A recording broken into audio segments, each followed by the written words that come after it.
Hello everyone, मेरा नाम है वैशाली शर्मा और जैसा कि आपने थंबनेल से देख ही लिया है कि आज हम यूपी पीसीएस प्रीलिम्स एग्जामिनेशन के बारे में 5 टिप्स जो आपके लिए बहुत ज़्यादा हेल्पफुल साबित होंगी उन पर डिस्कस करेंगे।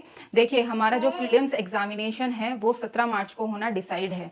जैसे कि हम देख सकते हैं लगभग 35 से 40 दिन आपके पास हैं। तो अगर आपने एक अच्छी स्ट्रेटजी अपनाई तो आप प्रीलिम्स एग्जामिनेशन बहुत अच्छे से क्रैक कर पाएंगे। दोस्तों, मैंने इस एग्जाम को 2 से 3 बार क्लियर किया हुआ है, तो इस वीडियो के माध्यम से मैं अपने अनुभव आपके साथ साझा करूंगी जिससे आपकी मदद हो पाए और आप प्रीलिम्स एग्जामिनेशन बहुत इजीली क्रैक कर पाएं। तो चलिए वीडियो स्टार्ट करते हैं। सबसे पहली टिप है PYQ, previous year question paper. देखिए, मैं आपको बता दूं कि लगभग पीवाईक्यू से आपके पेपर में 35 से 40 क्वेश्चन बिल्कुल एज इट इज ही मिलते हैं। एज इट इज नहीं तो इनडायरेक्टली आपको पूछ लिए जाते हैं। तो पीवाईक्यू एक बहुत अच्छा माध्यम है रिवीजन करने का, साथ ही साथ अपने सारे वीक एरियाज पर काम करने का। तो आपको 10 से 15 साल के पीवाईक्यू जरूर करने हैं। पीवाईक्यू का कोई भी दूसरा ऑप्शन नहीं है, दूसरा शॉर्टकट नहीं है। अगर आप पीवाईक्यू अच्छी तरह से कर पाते हैं तो आपको आयोग का जो पैटर्न है क्वेश्चन बनाने का तो वो भी आपको समझ आता है। अगर मैं बात करूं दूसरी टिप की, तो दूसरी टिप है करंट अफेयर। देखिए, करंट अफेयर से आपके 30 से 35 क्वेश्चन मिनिमम आते ही आते हैं, तो आप इस एरिया को अवॉइड नहीं कर सकते। साथ ही साथ आप बिल्कुल ये सोचकर मत चलें कि बिल्कुल लास्ट के 10 या 15 दिनों में हम करंट अफेयर कर लेंगे और उससे हमारा हो जाएगा। देखिए, हमें कोई भी सब्जेक्ट हो, चाहे वो करंट अफेयर हो या स्टैटिक पार्ट हो, उसे अपने दिमाग में बसाने के लिए उस पर बहुत पहले से काम करना चाहिए। तो अभी से ही करंट अफेयर को आप डेली बेसिस पर पढ़िए, उसको लगभग 2 घंटा तो आप दीजिए क्योंकि बहुत कम टाइम रह गया है प्रीलिम्स एग्जामिनेशन में। तो करंट अफेयर को बिल्कुल भी स्किप ना करें, इसको मोस्ट इंपोर्टेंट आप फैक्टर ले सकते हैं आपका प्रीलिम्स क्रैक करने के लिए। तीसरी इंपॉर्टेंट टिप रहेगी मॉक पेपर्स लगाने के लिए। देखिए, मॉक पेपर हमें हमारी कमियों के बारे में बताता है कि हमारे क्या वीक एरियाज हैं। देखिए, पीवाईक्यू आपको हेल्प करता है आयोग का ट्रेंड समझने के लिए कि वो किस पैटर्न पर आपके क्वेश्चन पेपर जो है वो सेट किए जा रहे हैं। साथ ही साथ आपका रिवीजन हो जाता है इंपॉर्टेंट पॉइंट्स का, इंपॉर्टेंट टॉपिक्स का बल्कि। और मॉक पेपर से आप अपने आप को एनालाइज कर पाते हैं कि आपने कितना सही किया। आपने थ्योरी पढ़ ली तो आप उसका कितना एप्लीकेशन कर पा रहे हैं, मॉक टेस्ट के थ्रू ही आपको पता चलता है।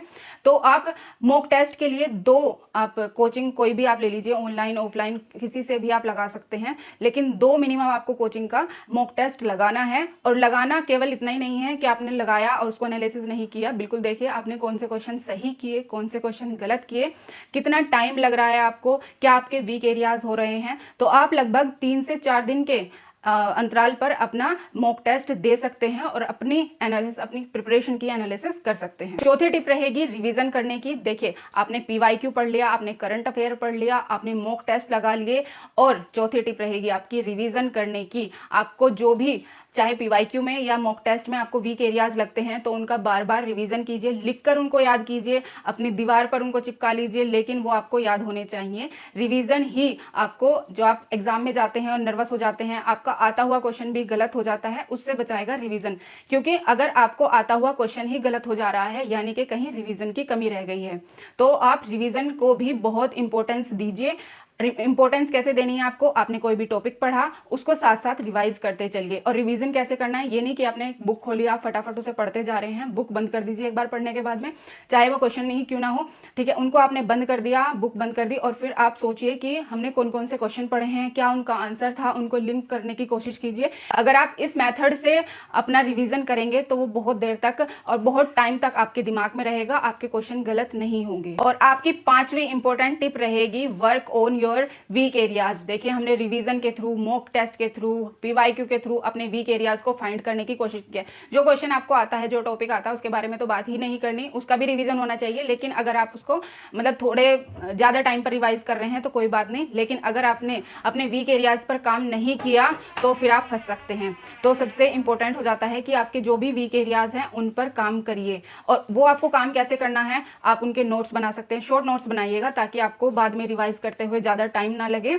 तो इस तरह से आप अपने वीक एरियाज पर काम कर सकते हैं। तो फ्रेंड्स, ये 5 टिप मैंने भी अपनी प्रिपरेशन के दौरान अपनाई थी, जिससे मुझे बहुत ज्यादा हेल्प मिला अपने क्वेश्चन को सही करने में, अपना रिवीजन करने में, मॉक टेस्ट लगाने में और प्रीलिम्स स्टेज क्लियर करने में। आई होप ये आपको भी हेल्प करेंगी। अगर आप ये 5 स्ट्रेटजी लेकर चलते हैं और इन पर काम करते हैं तो देखना आपका प्रीलिम्स जरूर निकलेगा।